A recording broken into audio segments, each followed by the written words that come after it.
السلام علیکم، controversy today کے ساتھ آپ کی خدمت میں حاضر ہیں، اور جیسا کہ آپ کو معلوم کہ اب تک کی اہم خبریں اور ان خبروں پر ہمارے تبصرہ نگاروں کی رائے۔ آج انسانی تاریخ کے اس دن کے بعد ہم بیٹھے یہ پروگرام کرنے لگے ہیں جب سے تیل ایندھن کی شکل کے اندر انسان کی زندگی میں داخل ہوا ہے، تب سے لے کے اب تک کل ایک تاریخ رقم ہوئی امریکہ کے اندر۔ اور امریکن جو لائٹ کروڈ تھا WTI جس کا نام ہے، وہ نیگیٹو میں چلا گیا۔ یعنی آپ آئل لیں، ساتھ میں آپ کو اس کا کرایہ بھی گھر لے جانے کا سرکار دے گی اور آپ کا شکریہ بھی ادا کرے گی، یعنی کہ آپ کو چائے کا کپ بھی ساتھ میں پیش کیا جائے گا۔ ایسا کیوں ہوا؟ اور ایسا اس لیے ہوا کیونکہ جتنے بھی ذخائر تھے ان کے پاس وہ تیل سے بھر گئے، اور آگے اس کا ترسیل نہیں ہے، آؤٹ لیٹ نہیں ہے، کیونکہ آگے نظام سارا بند ہے۔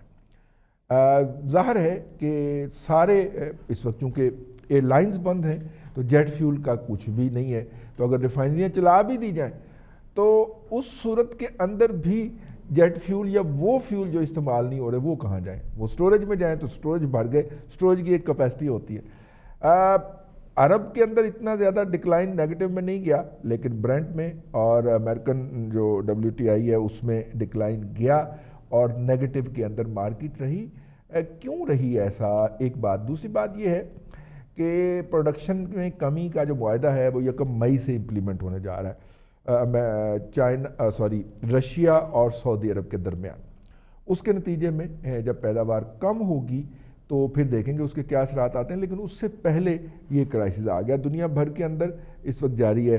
ٹیکنیکلی ہم نے ایک صاحب سے رہنمائی لی، جنرل الیکٹرک میں کام کرتے رہے، تو انہوں نے ہمیں بتایا، ان کے آئل ڈویژن وغیرہ کے اندر نا، تو انہوں نے بتایا کہ جو جن کنوؤں سے تیل نکل رہا ہوتا ہے ان کو مکمل طور پہ شٹ ڈاؤن نہیں کیا جا سکتا، کیونکہ دوبارہ بحالی جو ہوتی ہے ان کی، اس کے امکانات 50-50 ہوتے ہیں۔ یہ نہیں ہوتا کہ سلف مارا اور آپ نے پھر تیل نکالنا شروع کر دیا، ایسا نہیں ہوتا۔ 50-50 امکانات ہیں۔ 50% امکان ہے کہ جب آپ دوبارہ جا کے اس کو سٹارٹ کرنے کی کوشش کریں تو وہ نہ ہو۔ اس صورتحال سے بچنے کے لیے کمپنیاں جو ہیں وہ ایک سرٹن لیول سے نیچے نہیں لے کے جاتی ہیں اپنی پیداوار، اور یہ وہ صورتحال ہے۔ اس کے اوپر ہم بات کریں گے۔ ظاہر ہے آج کا کرونا تو ایشو ہے ہی ہے، لیکن اس سے بعد میں بات کریں گے اپنے پارٹیسپینٹ کے ساتھ۔ شاہد احمد خان صاحب ایڈوائزر جو ہیں، وہ ہیلی کلنٹن صاحب کے سروگیٹ اسپیکر بھی رہے ہیں اور ڈیموکریٹس ہیں جی، وہاں پہ بہت زیادہ اہم پوزیشن پہ ہیں، انہوں نے ہمیں جوائن کیا۔ السلام علیکم خان صاحب۔ بہت شکریہ رضوان صاحب مجھے پروگرام میں اچھا لینے کے لیے۔ خان صاحب، یہ بتائیے گا یہ کیا ہوا جی کل جی امریکہ کے اندر؟ اور تاریخ رقم ہوئی ہے، لیکن بہرحال یہ انڈیکیٹ کرتا ہے کہ امریکن اکانومی کی کیا صورتحال ہوگی مستقبل کی، اور when economy, American economy is a engine of جو کہ پوری دنیا کی اکانومی کو پل کرتا ہے۔ اگر وہاں پہ یہ صورتحال ہو گئی ہے تو ریسٹ آف دا ورلڈ میں کیا ہوگا؟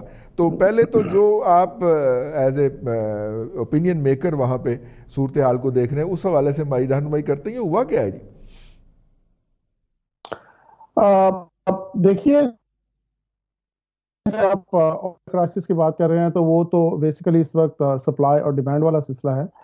جیسا کہ آپ نے اپنے پری ٹیکسٹ میں کہا کہ اس وقت ڈیمانڈ نہیں ہے، اور تو سپلائی فیول، اب یہ سب یہ نہیں ہو سکتا۔ آپ یہ بھی سمجھتے ہیں کہ ایک تو کنسیپچولی آپ یہ سوچ سکتے ہیں کہ یہ تمام ایئر لائنز، جو جہاز اتنے کھڑے ہوئے ہیں، جو گاڑیاں گھروں میں کھڑی ہیں، جو اور اکوپمنٹ جو گیس سے اور آئل سے چلتا ہے، یہ فل کرا کر کیوں نہیں گھر میں کھڑا کر دیتے؟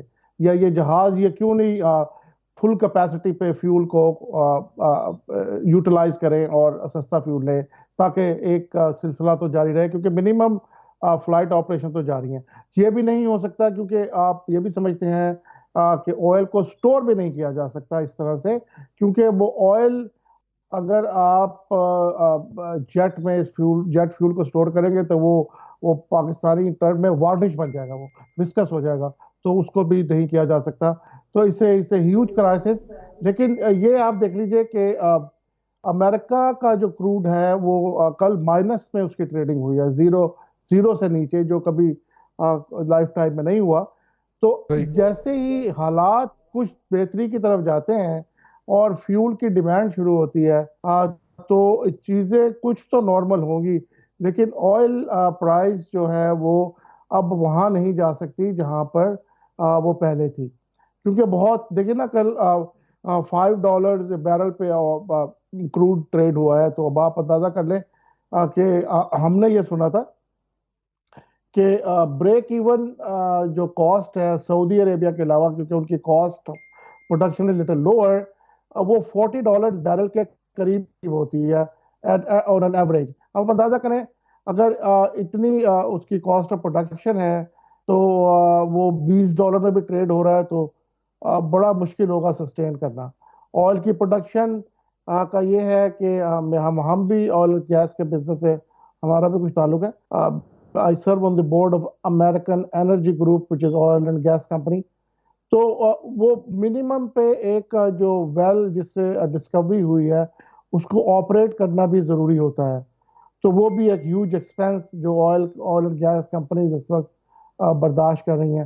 پھر آپ قطر کا دیکھ لیجئے، ایل این جی کا جو ان کے ساتھ کیا ہوگا، وہ جو میجر سپلائر ہیں ایل این جی کے۔ تو اب I mean it's a huge crisis oil market میں۔ بٹ اوور آل آپ یہ دیکھ لیجئے کہ آپ اگر کرونا وائرس پہ بھی کوئی بات کرنا چاہیں تو مجھے بتا دیجیے گا، میں اس پہ بھی ایکسپینڈ کر دوں گا کچھ ٹھیک تھوڑا ٹھیک بہت۔ ٹھیک ٹھیک میں اسی طرف آنا چاہ رہا تھا۔ ہمارے ساتھ ادھر بھی پینلسٹ جی موجود ہیں، لیکن میں نے کہا پہلے آپ کی رائے لے لیں۔ یہ جو کرونا آیا اور امریکہ میں جو ہے ظاہر ہے کہ ایک پولیٹیکل سائیڈ ہے جس کے اوپر امریکہ اور چائنا کے درمیان ایلیگیشن بارٹر ہو رہے ہیں، اس کو ہم چھوڑتے ہوئے جو جی ریکوری والی سائیڈ جی ہے امریکہ کے اندر اس وقت، وہ سب سے پیک پہ اگر ہم گراف دیکھیں تو سب سے پیک کے اوپر ہمیں امریکہ نظر آتا ہے۔ جی امریکہ میں بھی to be concise New York نظر آتا ہے۔ اس وقت کیا صورتحال ہے؟ کیا وہ جو کرو ہے کیجویلٹیز کا اس کا کوئی ڈاؤن ورڈ ٹرینڈ شروع ہوا ہے یا وہ اسی طرح سسٹین کر رہا ہے ہائیسٹ لیول کے اوپر؟ دیکھیے یہ ایک بڑا ہی انیوژول کرائسس ہے، اور یہ ہمیں اور اب تو بہت لوگ یہ کہنا شروع ہو گئے ہیں یہ تو God's revenge to this planet. New York میں 10,000 سے زائد ڈیتھس ہو چکی ہیں، ٹوٹل ڈیتھس امریکہ میں 42,000 سے زیادہ ہو چکی ہیں۔ New York is number 1 because لوگ سٹیکس میں رہتے ہیں، لوگ ورٹیکل بلڈنگز میں رہتے ہیں، کانڈوز میں رہتے ہیں، تو وہاں زیادہ ہے۔ دوسرے نمبر پہ ایل اے ہے، لاس اینجلس، اور تیسرے نمبر پہ انفارچونیٹلی وہ شہر جہاں میں رہتا ہوں باسٹن میں۔ تو ایک اسے ہیومنگس کرائسس، اور اس میں کرائسس میں جو آپ کرو فلیٹن ہونے کی بات کر رہے ہیں اس کا بیکاز ہم سب لوگ جو ہیں by and large we are staying indoors, we are sheltered at home, گھروں سے باہر نہیں نکل رہے، تو ہمیں انفیکشن لگنے کے کم چانسز ہے۔ تو کرو تو وہ فلیٹ ہوگا، اس سے وہ تو میں سمجھتا ہوں اس سے کوئی بہت بڑا فرق اس لیے نہیں پڑے گا کیونکہ وہ کرو فلیٹ کرنے کا مقصد یہ ہے کہ لوگ ایک دوسرے کو کنٹیجس نہ کریں، اور سیکنڈ یہ ہے کہ ہیلتھ کیئر سسٹم کے اوپر اتنا لوڈ نہ پڑے کہ اگر 500 بیڈ کا ہاسپٹل جائے تو 1000 پیشنٹس وہاں آ جائیں۔ تو لیکن اس کے اس کا جو آف کورس حل جو ہے وہ تو اس کے علاج کی دریافت میں ہے، جو کہ انفارچونیٹلی ابھی بہت زیادہ اس میں ایسی پروگرس نہیں ہوئی کہ جس کو کہا جا سکے یہ بریک تھرو ہے۔ آپ یہ دیکھ لیجئے، آپ جہاں باسٹن میں رہتے ہیں یا دنیا کے نمبر 1 2 3 جو ایکیڈیمک ریسرچ سینٹرز ہیں، میساچوسیٹس جنرل ہاسپٹل ہے، برگھم اینڈ وومن ہے، جہاں پر دنیا کی ٹاپ ریسرچ ہوتی ہے، اور جی لائک اے بالکل۔ Said they are considered number 1 2 and 3۔ ابھی بھی یہاں پر کوئی ایسی بریک تھرو میڈیسن نہیں آئی۔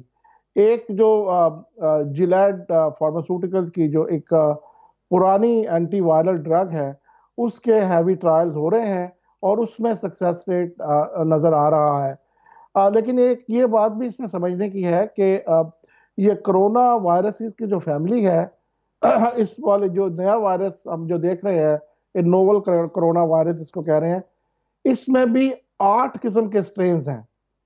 مجھے یہ ہارورڈ میڈیکل اسکول کے ایک پروفیسر نے مجھ سے شیئر کیا کہ اس میں 8 قسم کے سٹرینز ہیں۔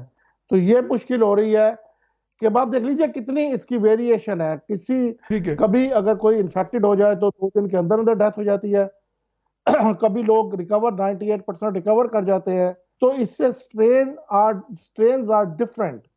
تو کئی لوگ آپ یہ دیکھیے کہ وہ ہمارے یہاں پر نیو جرسی کی ایک لیڈی فیمیل ڈاکٹر, وہ 34 years old Indian American, she died in 2 days, اور ایج کی بھی کوئی نہیں رہی. کوئی پیپل آر سروائیونگ جن کی 70 ایئرز ایج ہے, پیپل آر ڈائنگ جو کہ ینگر ایج میں ہے. تو lot of research is required. مجھے ایسے لگتا ہے کہ یو کے اور جاپان اس میں they are making headways better than America, کیونکہ یہاں کے ریگولیشن بھی بڑے عجیب و غریب ہیں. F D A is a very strict organisation. Human trial پہ جانے سے پہلے ہزاروں ڈفرینٹ قسم کے ٹرائلز ہوتے ہیں, پھر وہ ہیومن ٹرائل ہوتا ہے. لیکن یو کے میں جب سے آپ نے دیکھا بورس جانسن, وہ جب سے انہوں نے سرفیس ہوئے ہیں اور انہوں نے اپنا پبلک پوسچر بھی دکھانا شروع کیا ہے, تو یو کے میں ایک میڈیسن اس وقت ہیومن ٹرائلز پہ موجود ہے. میرے خیال میں جو یو کے اور جاپان کی میڈیسنز ہیں وہ 2 مہینے کے اندر اندر کچھ نہ کچھ پروگریس دکھائیں گی. گاڈ ولنگ. جی بالکل ٹھیک, بالکل ٹھیک ہے. بہت شکریہ شاہد صاحب. جب آپ امریکہ گئے تھے تو آپ نے بھی میڈیسن سے ہی اپنے کیریئر کا آغاز کیا تھا, آئی ریممبر دیٹ.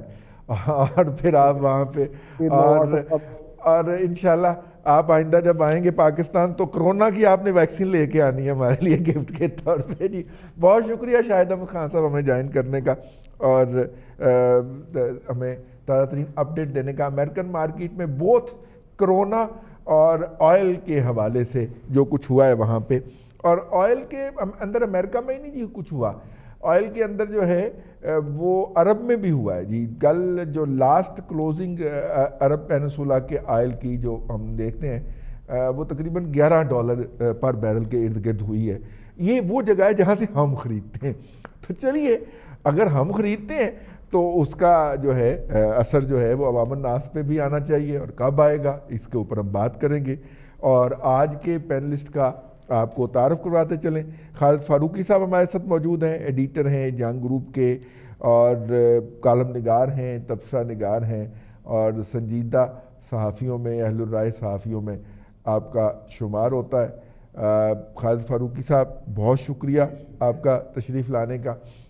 اور ان کے ساتھ موجود ہیں جناب ارسلان رفیق بھٹی صاحب, دن میڈیا گروپ لاہور کے بیورو چیف ہیں, سینئر صحافی ہیں. اور اسلام آباد سے ہمیں جوائن کریں گے جناب ممتاز بھٹی صاحب. ممتاز بھٹی صاحب ہمارے ریزیڈنٹ ایڈیٹر اور بیورو چیف ہیں اسلام آباد کے اندر. بہت شکریہ ممتاز بھٹی صاحب آپ کا بھی. سر جی خالد فاروقی صاحب, یہ کل جو امریکہ میں تماشا ہوا ہے اور نیگیٹو میں چلا گیا, اور ہم جو تھے وہ یہاں پہ تالیاں بجا رہے تھے کہ شاید پتہ نہیں سانوں بھی یہ کچھ لبنا ہے, ایڈ کچھ لبے گا یا دیکھ پاک پتن لے کے جانی انہوں نے. نہیں دیکھیے, پاکستان کو تو ظاہر ہے کہ اتنی بڑی معیشت بھی نہیں ہے, کتنا فائدہ ہو سکتا ہے, اور جو فائدہ ہوتا ہے وہ ہماری حکومت کی حد تک ہوتا ہے. کیونکہ جب کہیں عالمی مارکیٹ میں تیل کی قیمتیں کم ہوتی ہیں تو حکومت کو منافع کمانے کا زیادہ موقع مل جاتا ہے. کیونکہ اگر قیمتیں کم ہوں تو اس کا فائدہ عوام تک تو بہت ہی مشکل میرا خیال ہے پہنچتا ہے. جس حد تک پہنچتا ہے وہ ہم دیکھتے ہی رہے ہیں. اب بھی گورنمنٹ جو ہے فیصلہ کچھ کرنا چاہتی ہے کہ تیل کی قیمتیں یہاں بھی کم کی جائیں, لیکن کس قدر کم ہوتی ہیں. مسلم لیگ نون نے تو مطالبہ کر دیا کہ 50 روپے فی لیٹر تک کمی کی جائے. اب حکومت کیا کرتی ہے, 5 روپے کرتی ہے, 50 پیسے کرتی ہے, یہ بعد میں ہے. لیکن امریکہ کا جو کرائسس ہے یا پوری دنیا کا جو کرائسس یہ ہے, یہ تو ظاہر ہے کہ کرونا کی وجہ سے بنیادی طور پہ میں سمجھتا ہوں کہ جب آپ کے کارخانے بند ہوں, گاڑیاں بند ہوں, جہاز, ایئر لائنز, سارا سب کچھ بند ہو, ٹرانسپورٹیشن پوری کی پوری, فیکٹریز ہر جگہ پہ, جب یہ معیشت ہی رک گئی ہو تو اس کے بعد اس کی کھپت نہیں تھی, کھپت نہیں رہی, تو یہ یقینی طور پہ یہ کرائسس, اور اس کے بعد ابھی دیکھا یہ جا سکتا ہے کہ اور اس طرح کے کتنے کرائسس آتے ہیں. لیکن جو تیل کے لیے قیمتوں پہ جو جنگ تھی وہ تو ہم کئی ماہ سے دیکھ رہے تھے, کیونکہ کرونا تو اب اس کے اثرات شروع ہوئے کوئی مہینے 15 دن سے.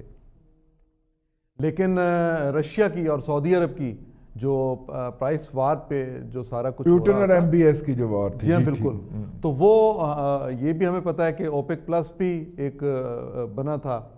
اب اس میں رشیا کو شامل کر کے شاید وہ بنا تھا.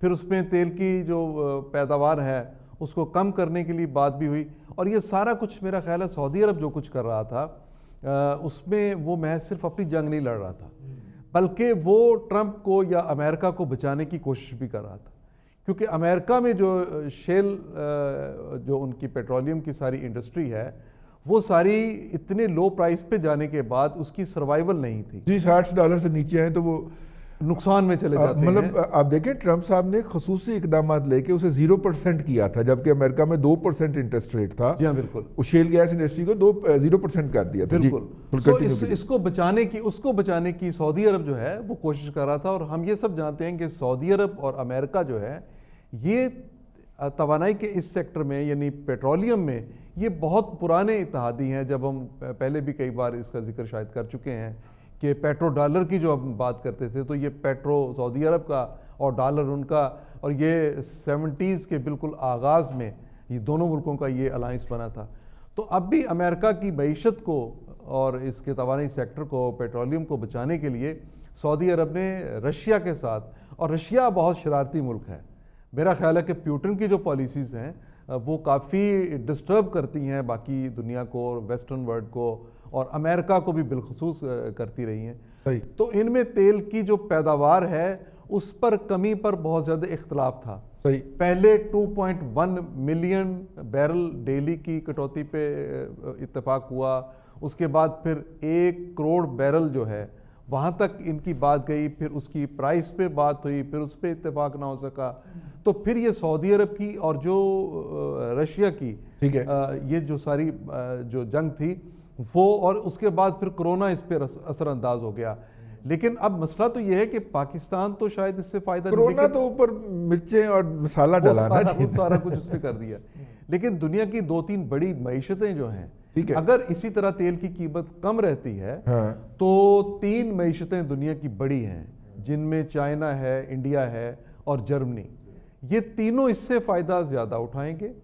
باقی ممالک جو ہیں وہ حصہ بقدر جثہ، اور تینوں مین امپورٹر ہیں، ظاہر ہے کہ تینوں مین امپورٹر اور تینوں بڑی اکانومیز جو ہیں یہ فائدہ اس سے اٹھانے کی پوزیشن میں ہوں گی۔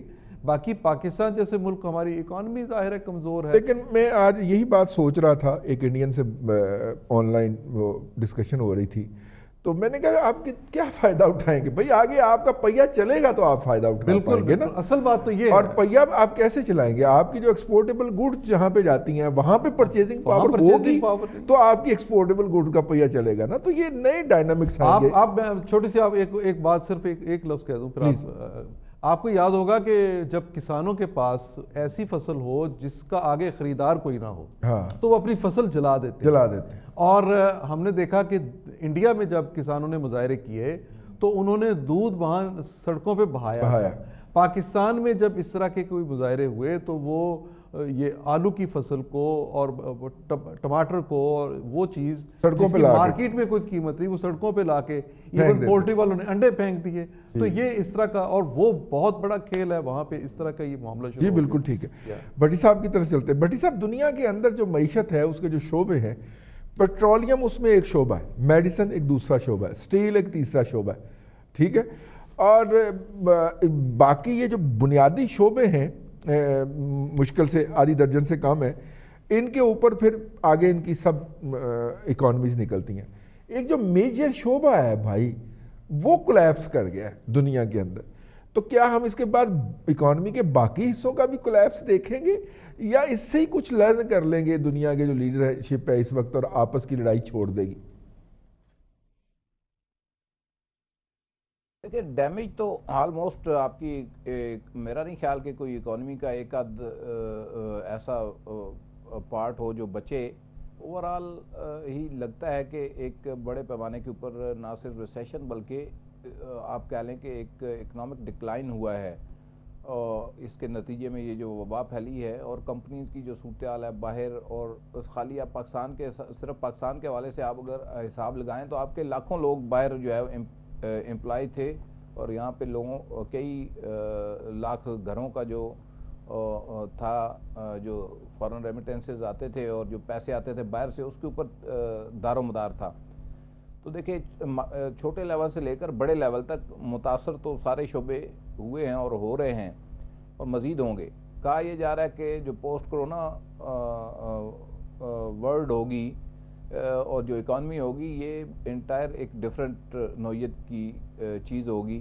اور بلومبرگ نے بھی اس کے اوپر سٹوری کی کہ ورلڈ آرڈر جو ہے وہ چینج ہو سکتا ہے, اکنامک آرڈر چینج ہو سکتا ہے. یہ ساری چیزیں تو اپنی جگہ موجود ہے, لیکن جب تک ڈالر کے اندر جو ہے وہ ایک سٹینڈرڈ کرنسی ڈالر ہے جب تک, اور جب تک ٹریڈ اس میں ہوتی ہے, امریکہ کو کوئی میرا نہیں خیال کہ کوئی بہت بڑا اکنامک اس طرح کا جھٹکا لگے جس سے اس کی پوزیشن کو تبدیل ہو سکے. البتہ بہت ساری چلتی ہوئی معیشتوں کے لیے اپرچونٹیز پیدا ہوئی ہیں, جیسا کہ آپ نے انڈیا کا ذکر کیا, جرمنی کا کیا یا چائنا کا کیا, لیکن اس میں ہمارے لیے کیا ہے؟ ہماری تو اکانومی رننگ پوزیشن میں جو ہے وہ تھی نہیں. ہماری صنعتوں کا جو حال ہوا, جو ہمارے ہاں جو چھوٹے بزنس کی صورتحال بنی, جو بڑی صنعتوں کی بنی, وہ سب کے سامنے ہے.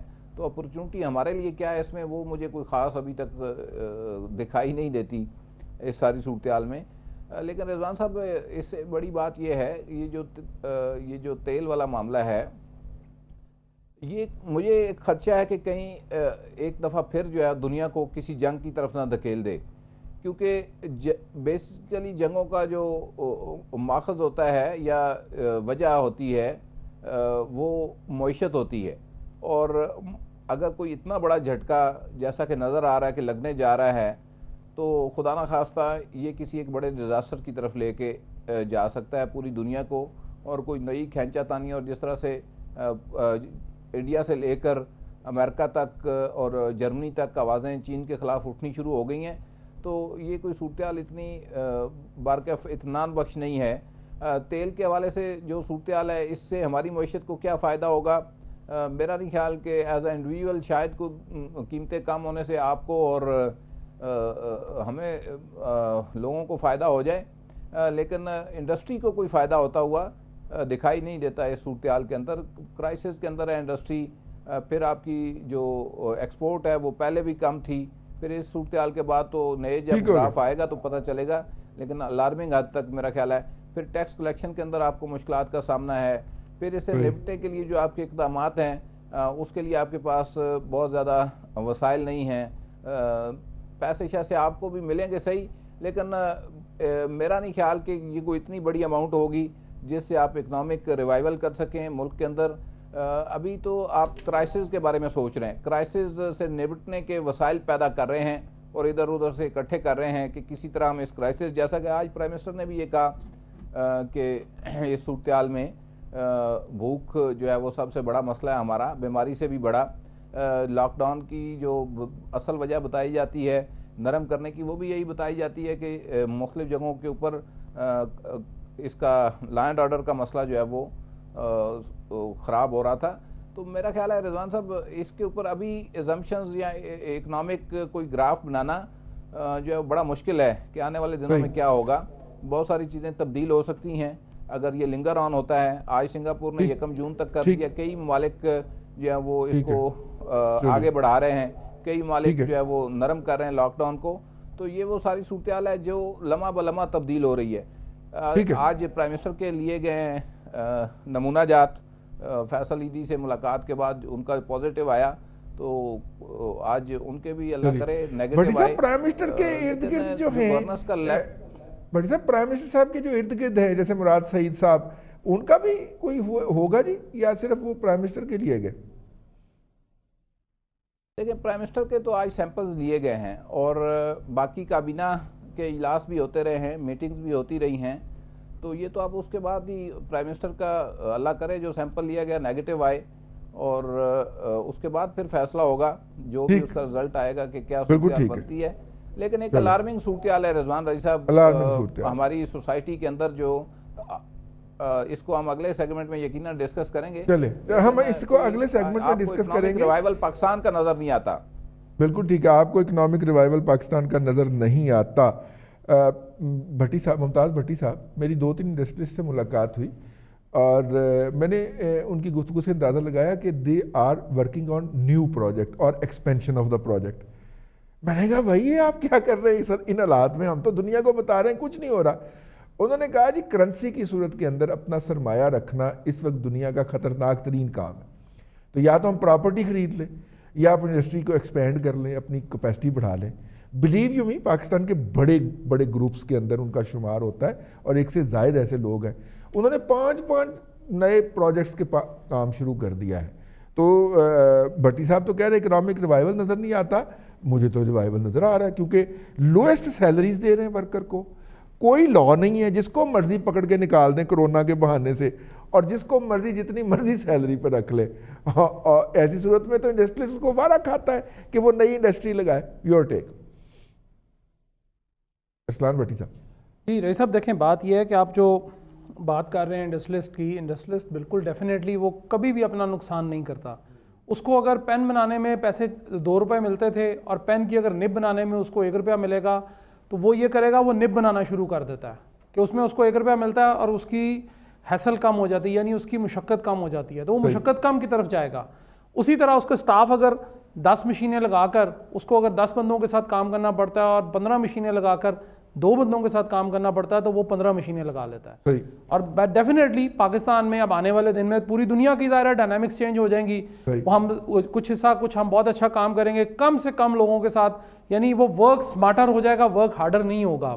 ورک سمارٹر پہ ہم چلے جائیں گے.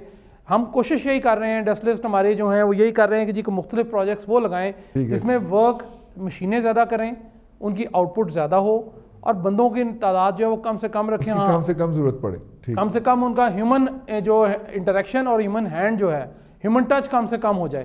اب ہر چیز جو ہے مشین, ایک طرف سے آپ پیپر اگر لگا دیں, دوسری سائڈ سے وہ ماسک بن کے باہر آ جاتے ہیں, سارا کچھ مشین کر کے پیکنگ کر دیتی ہے. آپ کو پوری دنیا میں ہوتا ہے یہی, ہمارے بھی اسی طرح وہ کریں گے. جو بڑی بڑی انڈسٹریز جو 6-6, 8-8, 10-10 ایکڑوں میں لگی ہوئی ہے, وہ سکڑ کر ظاہر ہے وہ 1-2 ایکڑ پہ آ جائے گی, باقی وہ کچھ اور کر لیں گے, چونکہ ان کی زمین تو اتنی ہی رہے گی. لیکن انہوں نے 2-3 کام شروع کر رہے ہیں کہ چلیں اگر ایک کام بند ہوا تو دوسرے سے پیسے آ جائیں گے, دوسرا ہوا تیسرے پہ چلے جائیں گے, تیسرے سے ہوا اور شفٹ کر جائیں گے.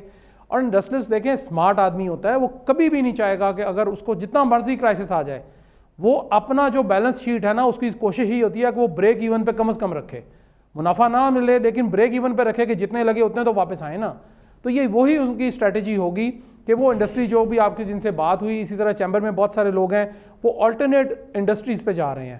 اور یہ کوئی اچھی بات ہے, یہ بری بات نہیں ہے, لیکن ان میں سب سے زیادہ نقصان جو ہے وہ ہماری جو لیبر ہے اس کا ہونے جا رہا ہے, چونکہ اس کے لیے کوئی پالیسی حکومت کی نہیں ہے, کوئی ایسی چیز نہیں حکومت نے بنائی ہے کہ ہم اس کو لے کر آگے چلیں. اور آخری بات میں یہ کروں گا, آپ نے تیل کی بات شروع میں کی, تیل جو ہے وہ عوام کا نکلے گا جی مزید. وہ اگر انڈسٹری کی ریوائول نہیں ہے نا, یا سروائیول نہیں ہے, تو عوام کے اندر سے تیل نکل آئے گا, کوئی مسئلہ نہیں ہے. اگر ہم امریکہ سے نہیں بھی لیتے, حیران کن بات یہ ہے کہ وہاں نیگیٹو میں جا رہا ہے, کوئی لینے والا نہیں ہے, کنویں ان کے ابلنا شروع ہو رہے ہیں اور وہ اس کو بند نہیں کر سکتے. ہمارے یہاں پہ پاکستان میں جو آج بھی ریٹ ہے وہ $26 فی بیرل وہاں پہ کراچی پہ دے رہے ہیں. مجھے تو یہ سمجھ نہیں آتی کہ حکومت کتنا ہمیں نچوڑنا چاہتی ہے. چینی پہ نچوڑ لیا, آٹے پہ نچوڑ لیا, گھی پہ نچوڑ لیا, اس کے بعد ویسے بھی نچوڑ لیا, ٹیکسز پہ نچوڑ لیا. اب کیا حکومت چاہتی ہے ہمارے سے؟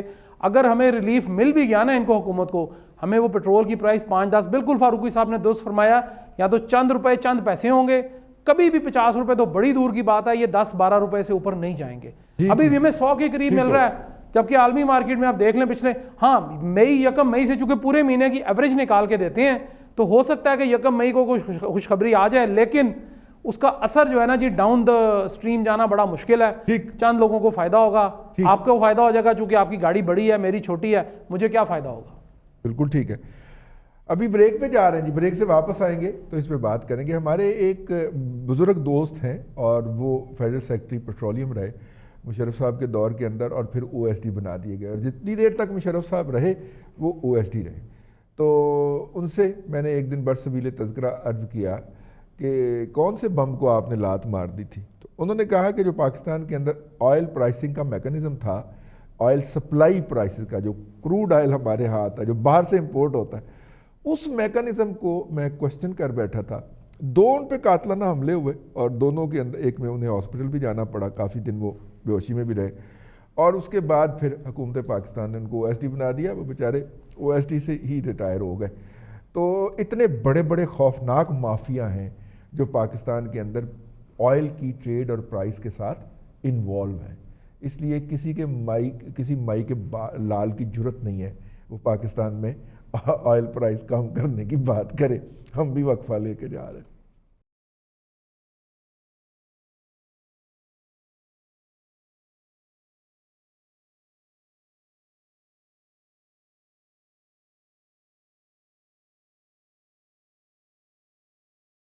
ویلکم بیک جی. کنٹروورسی ٹوڈے میں ایک مرتبہ آپ کو پھر خوش آمدید کہتے ہیں، اور اس سیگمنٹ میں ہم بات کریں گے کرونا کی.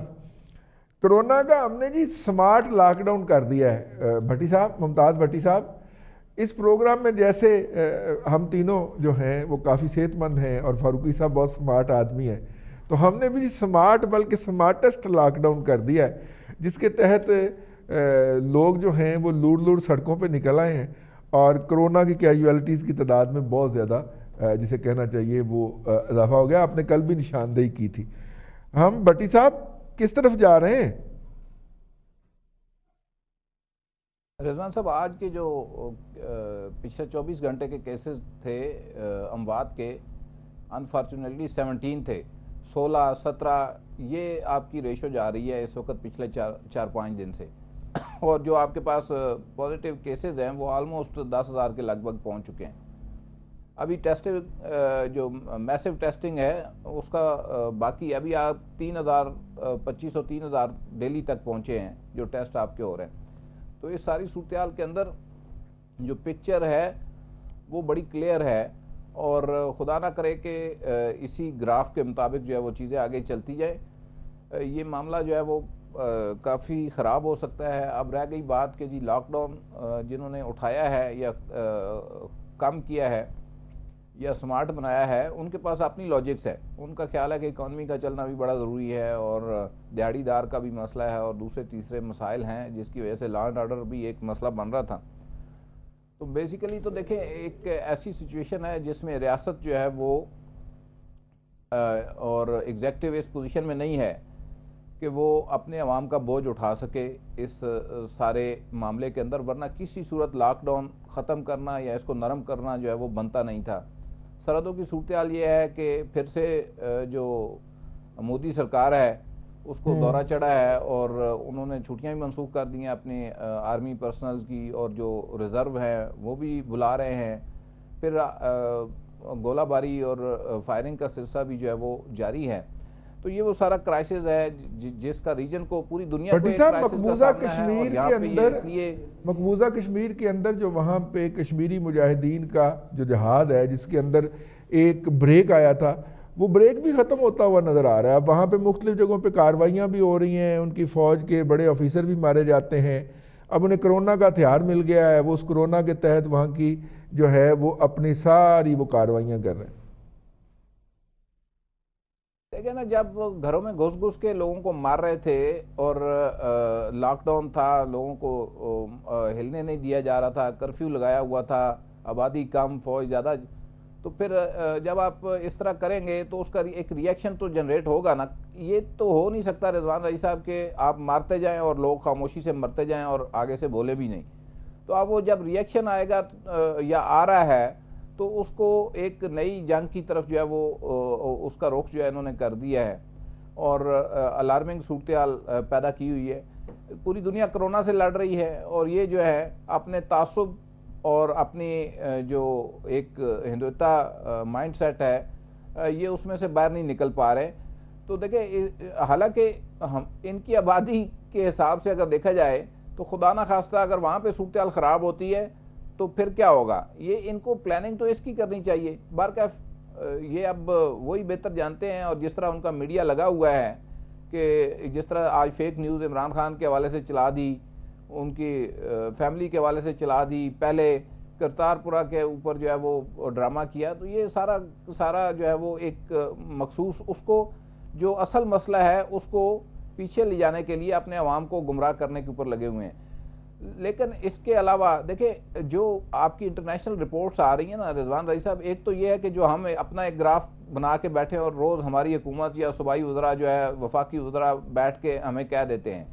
دیکھیں، میں اگین ورلڈ بینک کی اس رپورٹ کی طرف جو ہے وہ آپ کی توجہ، ہم جب کہہ رہے تھے کہ نہیں جی ہمارے یہاں اموات کم ہوگی اور اتنی کیجویلٹیز جتنی ہونی توقع کی جا رہی تھی اس سے کم ہوئی ہیں، تو بڑا اپنے عوام کو بھروسہ دے رہے تھے. این اس وقت ورلڈ بینک کی جو رپورٹ جاری ہوئی، انہوں نے یہ کہا کہ مئی میں انڈیا، پاکستان، بنگلہ دیش اور افغانستان میں جو ہاٹ سپاٹ بن سکتے ہیں اس بیماری کے. اس کے بعد سے اب پچھلے 2 دن سے ہم نے بھی یہ کہنا شروع کر دیا جی کہ مئی بڑا امپورٹنٹ ہے. تو دیکھیں ہم تو دیکھ رہے ہوتے ہیں کہ جی جب بھائی امپورٹنٹ سی لاک ڈاؤن ختم کیوں کیتا پٹی صاحب کمال ہے یار ویسے. مطلب دیکھیں نا یہی تو پالیسی کے اندر جو ابہام ہے ایگزیکٹو کی, صوبوں کی اور ایگزیکٹو کی, اور مجھے تو یہ سمجھ نہیں آتا کہ ڈیسیجن جو ہیں وہ کس بنیاد کے اوپر کیے جا رہے ہیں, اور یہ سمجھ رہے ہیں کہ جی یہ پاور سیکٹر کی ایک رپورٹ لے آئیں, ایک ادھر سے رپورٹ لے آئیں, لوگوں کی دیکھیں جب آپ ایک صورتحال کا آپ شکار ہونے جا رہے ہیں اور اسی طرف جا رہے ہیں. ہمیں جو ایک آف دا ریکارڈ بریفنگ دی گئی تھی وہ 25 اپریل سے انہوں نے یہ بتایا تھا کہ 25 سے 30 جو ہے اموات یومیہ شرح ہو سکتی ہے, اور ایگزیکٹلی اگر آپ دیکھ لیں آج 22 ہے, 17 تک 16 تک تو ہم یومیہ پہنچ چکے ہیں. تو میرا خیال یہ ہے کہ اس کے اوپر مزید ایک آدھ ری وزٹ کرنے کی ضرورت ہے صورتحال کو. لاک ڈاؤن کے حوالے سے بھی کوئی ایس او پی بنا, ابھی تک ایس او پی کوئی نہیں ہے رضوان رئیس صاحب, بالکل ایس او پی کوئی نہیں ہے کسی انڈسٹری کا, کسی کاروبار کے حوالے سے. جیسے جس کا دل آ رہا ہے وہ سڑکوں کے اوپر پھر رہا ہے, جیسے جس کا دل آ رہا ہے وہ کر رہا ہے. نا بیسیکلی مینجمنٹ کا جو ہماری مینجمنٹ پالیسی ہے اس کا دیوالیہ نظر آتا ہے. بالکل ٹھیک ہے. 25 سے 30 تک جو ہے وہ صورتحال مطلب ہوگی. اس میں 1.5 بندہ کام کر لیجئے گا, پرائم منسٹر صاحب نے فرمایا تھا کہ 1.5 بندہ کاٹ ہوئے گا.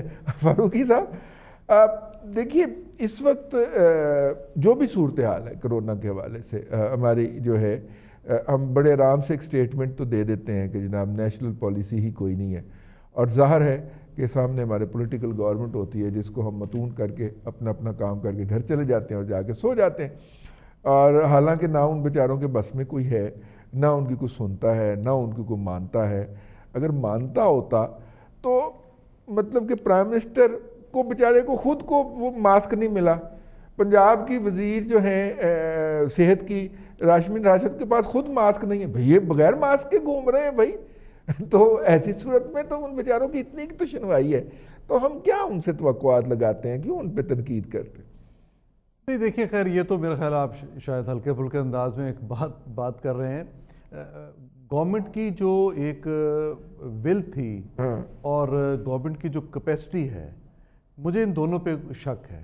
اب دیکھیے عمران خان آج تک جہاں بھی جو بھی کام کرتے ہیں وہ صرف اس جگہ پہ اپنا نام آنے دیتے ہیں جب وہ کرکٹ بھی کھیلتے رہے, جب وہ جیتنے کی پوزیشن میں ہوتے ہیں. کبھی پاکستان کی شکست میں, کبھی پاکستان کی ہار میں.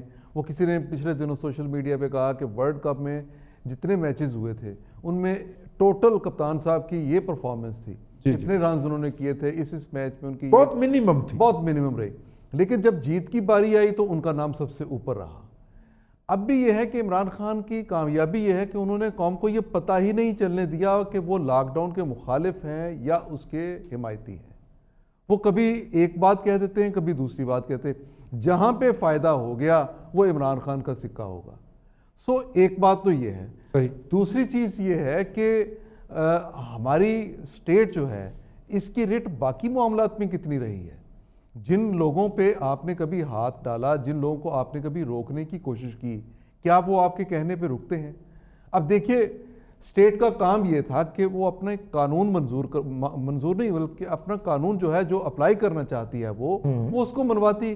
مذہبی طبقے کے سامنے یوں سرنڈر کر دینا یہ اپنی پوری قوم کے ساتھ ایک کھلواڑ کے مترادف ہے. آپ نے کیا کیا ہے؟ کیا آپ بالکل آپ چرواہے کے طور پہ ہیں. آپ نے تو ایک چرواہا تو ایک ہوتا ہے کہ وہ بھیڑوں کو لے کے جا رہا ہے تو ان کو راستہ دکھاتا ہے. آپ ساتھ اگر چلیں گے تو فائدہ کیا ہوگا آپ کا کہ آپ ان کی بات مان کے. آج آپ سمجھ رہے ہیں کہ جی رمضان میں کچھ, آج پرائم منسٹر نے ابھی جو بات کی ہے کہ اگر رمضان میں کچھ مساجد میں کچھ وائرس پھیلنے کا یا ایسا معاملہ ہوا تو پھر ہم مساجد بند بھی کر سکتے ہیں. لیکن پھر آپ کو مساجد بند کرنے کون دے گا رمضان میں؟ کیسی آپ یہ بات کر سکتے ہیں, کیسے یہ کہہ سکتے ہیں؟ پھر معاملات کے بگاڑ کی ذمہ داری کس پہ آئے گی؟ سو مسئلہ یہ ہے, حکومت ہے کنفیوژن میں. خدا کا شکر یہ ادا کرنا چاہیے کہ پاکستان میں جو اموات کی شرح ہے وہ کم ہے. آپ کو معلوم ہے کہ دنیا میں 15 ممالک ایسے ہیں جہاں اس وقت کرونا کا کوئی کیس نہیں ہے. وہ 15 ممالک وہ ہیں جہاں پہ کوئی آتا جاتا نہیں تھا. چھوٹے چھوٹے جزائر ہیں دنیا کے مختلف خطوں میں, وہ جزائر جہاں پہ کوئی باہر سے ٹورسٹ نہیں جاتے تھے, کوئی ایسا کوئی نہیں تھا معاملہ, ان کا انٹریکشن کم ہے, تو وہاں اموات کم ہوئی.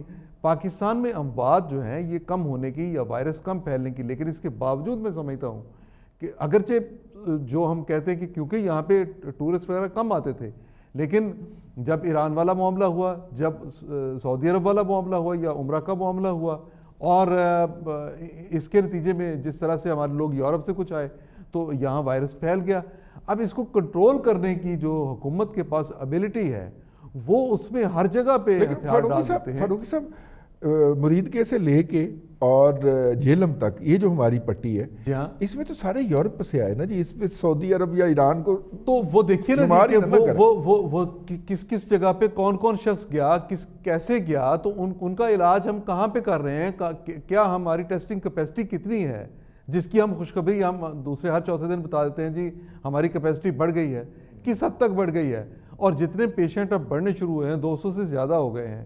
اور جب ہم یہاں پہ یہ اپنا کرکٹ ٹورنامنٹ کروا رہے تھے، پی ایس ایل کروا رہے تھے، اس وقت ہم نے ہزاروں، ایک طرف ہم تبلیغی جماعت کو، دیکھیے یہ بات ٹھیک ہے کہ تبلیغی جماعت کا قصور ہو سکتا ہے، لیکن اگر ایک طرف تبلیغی جماعت کا اجتماع ہو رہا تھا تو ادھر آپ پی ایس ایل بھی تو کروا رہے تھے جی، آپ نے ان کو تو روکا نہیں ہے، تو آپ تبلیغی اجتماع کو آپ برا کہنا شروع کر دیتے ہیں. وہ صرف ایک طبقے کو آپ ہدف تنقید بنا رہے ہیں.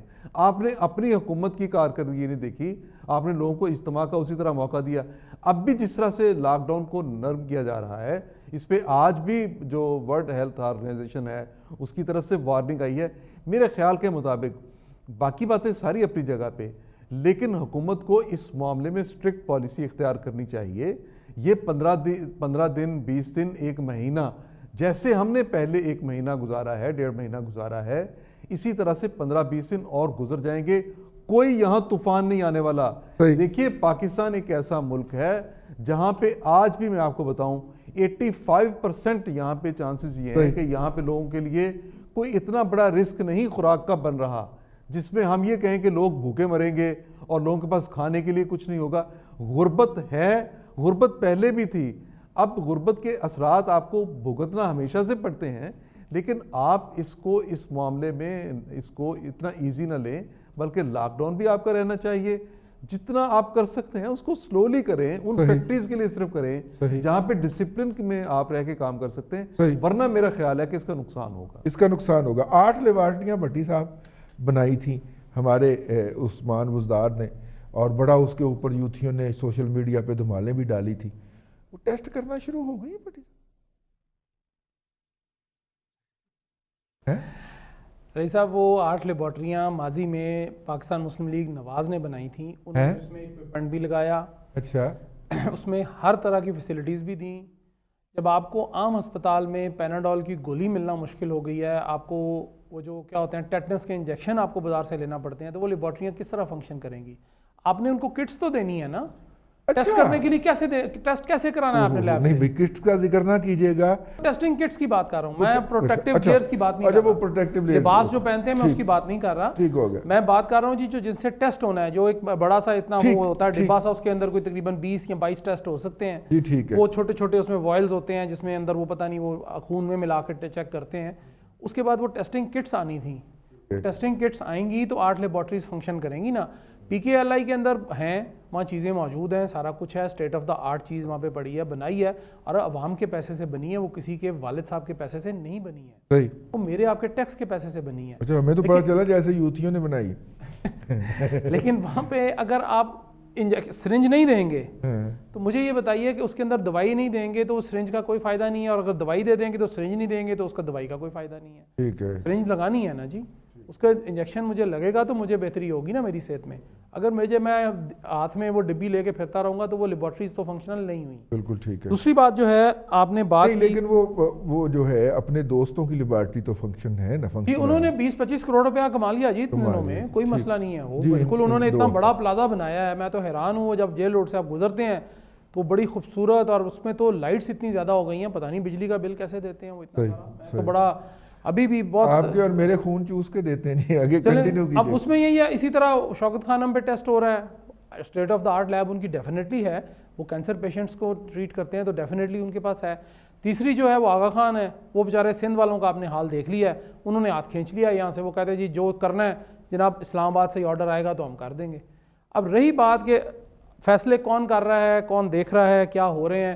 دیکھیں آپ انڈسٹری کی بار بار بات کرتے ہیں, جو دیہڑی دار کا معاملہ تھا وہ تو کنسٹرکشن انڈسٹری آپ نے کھول دی تو وہ تو سارے وہاں کھپ جائیں گے. انہی کا معاملہ تھا کہ وہ سڑک پہ بیٹھے بیلچے لے کے اور گینتیاں لے کے بیٹھے ہوتے تھے کہ جی ہمیں دیں, روزی روٹی دیں, ہمیں راشن دیں. وہ تو چلے گئے, وہ تو اب نہیں نظر آ رہے. لاک ڈاؤن آپ نرم کر رہے ہیں, مجھے نہیں پتا کہ ہم 3 بندوں میں سے یا ہم 4 بندوں میں سے کون کیریئر ہے, نظر ہی نہیں آ رہی بیماری.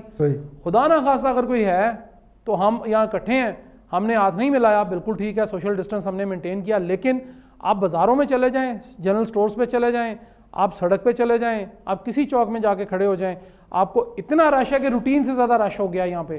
جنرل سٹورز پہ تو پتہ نہیں لوگ پینک بائنگ کرنے سے باز ہی نہیں آ رہے پچھلے 1 ماہ سے کہ پتہ نہیں کیا ہو جانا ہے. یہ شاید آخری ڈبل روٹیاں یا آخری انڈے ہیں جو ہم کھانے لگے ہیں, جو ہم کھانے لگے ہیں یا جو گھر لے جانے لگے, اور یہ آخری منٹ تھا جس میں لے لیا آپ نے, وہ بند ہو گیا. ہم تو کوئی بھی چیز ماننے کو تیار نہیں. اور وہ بار بار بھٹی صاحب بھی کہہ رہے ہیں, فاروقی صاحب بھی, کہ فیصلے کہاں ہو رہے ہیں. آخری بات یہ جی کہ فیصلے پوری دانش مندی سے اور اپنی اپنی جو قابلیت ان کی ہے اس کے مطابق وہ کر رہے ہیں. اب یہ عوام مانے یا نہ مانے وہ عوام کا مسئلہ. آج کے پروگرام سے اتنا ہی.